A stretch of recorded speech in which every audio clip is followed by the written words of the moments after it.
अस्सलामु अलैकुम रहमतुल्लाहि व बरकातहू। मुअज़्ज़ज़ सामीन इकराम, ये जो वीडियो स्क्रीन पर देख रहे हैं, बिहार सीमांचल में आज स्पीच दे रहे थे बैरिस्टर असदुद्दीन ओवैसी साहब। आप लोग वीडियो ज़रूर देखें, बहुत ही अच्छी नसीहत है, स्किप ना करें।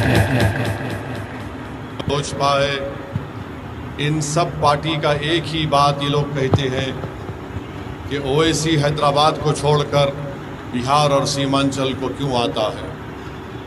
आप सुनते होंगे कि बार बार यही कहते हैं कि उसको क्या ज़रूरत पड़ी यहाँ पे आने की, और हम पर इल्ज़ाम लगाते हैं कभी वोट काटने का तो कभी बोलते बाहरी है। मगर हम आपको बताना चाहते हैं कि बिहार भारत का हिस्सा है और रहेगा इंशाअल्लाह। हैदराबाद भारत का हिस्सा है और रहेगा इंशाअल्लाह ताला। तो कोई माइका लाल, इन सियासी पार्टियों का नेता, ये नहीं कह सकता कि असदुद्दीन ओवैसी बिहार को क्यों आ रहा है या सीमांचल को क्यों आ रहा है। हम जब तक अल्लाह हमको ज़िंदा रखेगा हम सीमांचल को आते रहेंगे। कोई माइका लाल अगर हिम्मत है तो रोक के दिखाए हमको। और हम क्यों आते हैं आपको बताते हैं। 20 साल यहाँ पर सत्ता बिहार की जनता ने कांग्रेस को दी, 15 साल बिहार की जनता ने, सीमांचल की जनता ने लालू परिवार को मुख्यमंत्री बनाया। अब 20 साल से यहाँ पर नीतीश कुमार की सरकार है, और इस 20 साल में नीतीश कुमार कभी नरेंद्र मोदी के साथ बैठकर चाय पिए तो कभी तेजस्वी को खाना खिलाया। अब आपको मैं बताना चाहता हूँ कि इन्होंने बिहार का क्या हाल करके रख दिया। मैं हमारी माँ और बहनों को बताना चाहता हूँ, एक बड़ी तादाद में यहाँ पर जमा है, और मेरी माँ और बहनें मेरी इस बात से मुत्तफिक होंगी कि अगर कोई माँ अपने पेट में किसी बच्चे को पालती है, 9 महीने वो माँ कितने तकालीफ को बर्दाश्त करके उस औलाद को पैदा करती है। बिहार में क्या पोजीशन है, और आप और हम जानते हैं कि जब एक माँ जो किसी बच्चे को पैदा करती है तो कितनी तकलीफ़ें उठाती हैं। इसीलिए हमको भाई रुक जाइए, कुछ मत बोलिए, छोड़ दीजिए थोड़ी देर बोल रहा।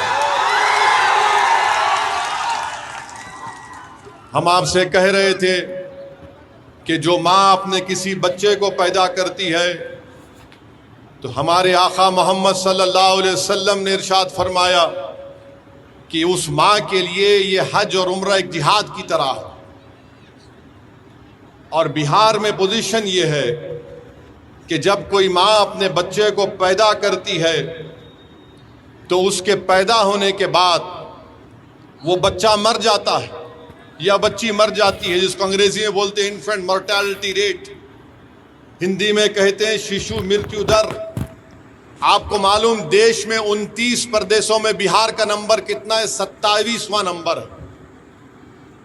और आज आकर नरेंद्र मोदी ये कहते हैं कि हम बिहार में ये कर दिए, बिहार में वो कर दिए, हम बिहार के महिलाओं को पैसे देंगे, 25 लाख को हमने 7,000 दे दिए। मोदी जी, नीतीश कुमार जी, हमको ये बताइए, अगर कोई माँ अपने पेट में 9 महीने बच्चे को रखकर पैदा करती है और तुम्हारी सरकार की गलती और नाअहली की वजह से उसकी औलाद मर जाती है, तो आप जाकर उसको बोलेंगे कि ये लो तुम्हारे अकाउंट में हम 7,000 रुपये 10,000 रुपये डाल रहे हैं, तो वो माँ उस पैसों को निकाल कर आग में जला देगी और कहेगी कि मेरा बच्चा या मेरी बेटी मरी क्यों, तुमने अस्पताल क्यों नहीं बनाया यहाँ पर। और ये झूठ बोलते हैं बीजेपी और नीतीश कुमार। और फिर यहाँ पर ये मैं नहीं कह रहा हूं, ये मोदी सरकार का नीति आयोग का डेटा है। फिर जो बच्चे अंग्रेजी में बोलते स्टंटेड, जिसको हिंदी में बोलते अविकसित बच्चे, कि क्या पोजीशन है बिहार का? 29 प्रदेशों में 27। जो बच्चे बोलते हैं कि वेस्टेड, इनको हिंदी में बोलते बर्बाद बच्चे, क्या पोजीशन है बिहार का? 27वां 29 प्रदेशों में।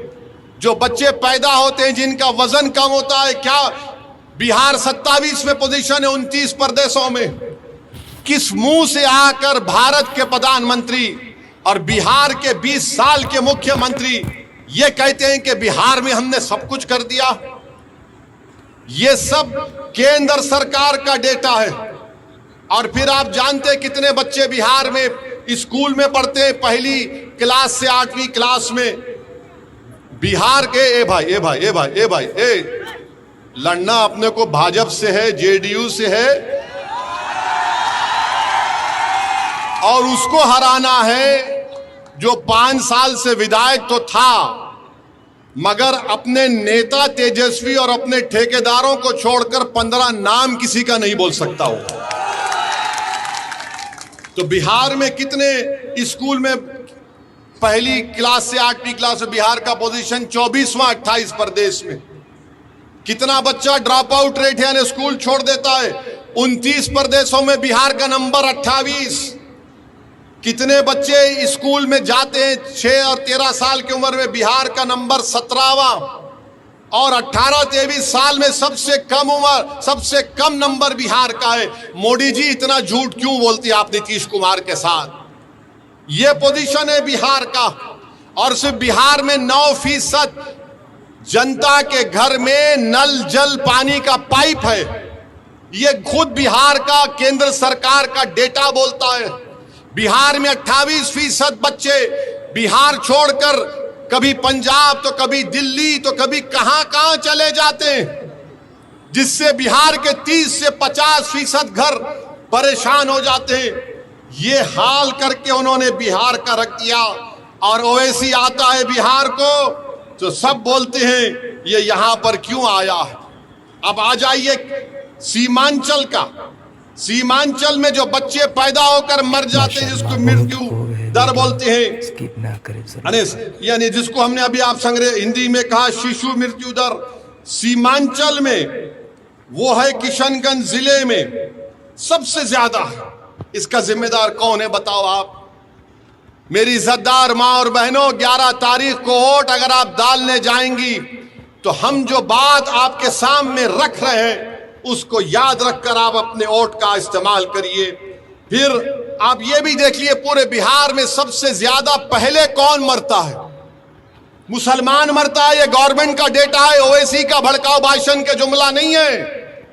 ये बिहार और केंद्र सरकार कह रही है सबसे ज्यादा पहले मरने वाला मुसलमान है। और गुर्बत कितनी है बिहार में अल्पसंख्यक समाज मुसलमान की। बिहार प्रदेश कह रही है कि जो गांव में मुसलमान रहता है 50% गरीबी रेखा के दर से नीचे है, जो शहर में रहता है वो 44% है। इसका जिम्मेदार ओवैसी है क्या बताओ? मेरे अजीज दोस्तों और बुजुर्गों, किशनगंज जिले में खवानगी का तनासुब 55%। और फिर जिसको हम कहते हैं कि चाइल्ड स्टंटिंग यानी अविकसित बच्चे कितने हैं किशनगंज में, वो करीब 40% के ऊपर हो जाते हैं। क्यों ये सब हो रहा है? क्यों ये इसलिए हो रहा है क्योंकि आप मुत्तहद होकर अपने वोट का इस्तेमाल नहीं करते। चुनाव आता है तो हमको बांट दिया जाता है, आपको बांट दिया जाता है, ये बाहरी है, ये वोट कटवा है, ये फुला है, ऐसा है, और फिर ये लोग राज करते हैं। आप जानते हैं कि बीजेपी ने किस तरह का माहौल पैदा कर दिया। किशनगंज को सीमांचल की लड़ाई मजलिस लड़ रही है और बीजेपी बोलती है घुसपैठिया। यहां पर अमित शाह आकर बोलते, जनता में खड़े होकर बोलते जनसभा में, भाइयों बहनों घुसपैठियों को भगाना। वो बेचारी जनता, हाँ, अरे अगर घुसपैठी है तो 11 साल से प्रधानमंत्री के हसनैन साहब है या ओवैसी है? बताओ गृह मंत्री, कहां घुसपैठी है? सीमांचल को बदनाम किया जाता है, हमारे शेरशाहवादी भाइयों पर झूठा इल्जाम लगाया जाता है जिसकी मैं मजम्मत करता हूं। अगर घुसपैठी 65 लाख नाम इलेक्शन कमीशन ने निकाले सीमा पूरे बिहार से, तो मालूम हो 2 घुसपैठी निकले सीमांचल से। वो भी कौन थे? बोलो मोदी उनका नाम बोलो, बोलो अमित शाह उनका नाम क्या था? उनका नाम क्या असद था? उनका नाम क्या हसनैन था? नहीं था उन दोनों का नाम। हाँ मोदी जी, एक घुसपैठिया को आप अपनी बहन बनाकर बांग्लादेश से दिल्ली में लाकर बिठाकर बैठे हैं। उसको बांग्लादेश लेकर जाइए, अगर बांग्लादेश का रास्ता नहीं मालूम तो वैसी बताता है आपको कहां से ले जाकर छोड़ना उसको। मेरे अजीज दोस्तों और बुजुर्गों, सीमांचल की लड़ाई हम लड़ रहे हैं और आपको बताना जरूरी समझता हूं कि पटना में मोदी ने, नीतीश कुमार ने क्या बनाया। एम्स बना दिया, IIT बना दी, NIT बनाया, NIFT बनाया, NLU बनाया, PMCH बनाया, NMCH बनाया, और फिर गया में और राजगीर में IIM बना दिया, सेंट्रल यूनिवर्सिटी बना दी, नालंदा यूनिवर्सिटी बना दी, बिहार पुलिस एकेडमी बना दी, एक खेलने का कॉम्प्लेक्स बनाया 750 करोड़ का। अरे क्या सीमांचल चांद पर है या बिहार में है, बताओ हमको। सीमांचल पटना से 300 किलोमीटर के फासले पर है। मोदी को बिहार की जनता ने 3 मर्तबा प्रधानमंत्री बनाया। बिहार की जनता ने लालू परिवार को 15 साल सत्ता में रखकर मुख्यमंत्री बनाया। बिहार की जनता ने नीतीश कुमार को 20 साल मुख्यमंत्री बनाया। तो बिहार की जनता को और सीमांचल की जनता को हम बता रहे हैं कि मोदी को आपने 3 मर्तबा प्रधानमंत्री बनाया, मगर मोदी का दिल अहमदाबाद में अटका हुआ है। लालू परिवार को आपने 15 साल मुख्यमंत्री बनाया, उनका दिल अपने सिर्फ एक ही बेटे के ऊपर अटका हुआ है। नीतीश कुमार को 20 साल मुख्यमंत्री बनाया, मगर नीतीश कुमार का दिल राजगीर में फंसा हुआ है। सीमांचल का क्या होगा फिर? सीमांचल का कैसे हम काम करेंगे? मेरे भाई, हम आपसे बता रहे हैं, अगर आप यहां से 11 तारीख को हसनैन साहब को अपना विधायक बनाएंगे, ओवैसी आपसे वादा करके जा रहा है, इंशाअल्लाह ताला ठाकुरगंज ब्लॉक के रसिया पंचायत के भाद गांव में जाने वाली सड़क को आजादी से नहीं बनाया गया। हसनैन साहब, आपको रोड बनाना पड़ेगा। आपको चक्का जाम अगर करना पड़े, चक्का जाम करेंगे। अगर आप बोलेंगे आ जाओ असदुद्दीन ओवैसी हैदराबाद से, मैं भी निकल कर आकर बैठ जाएंगे। और फिर पुलवामा पंचायत में गिरा बस्ती में सड़क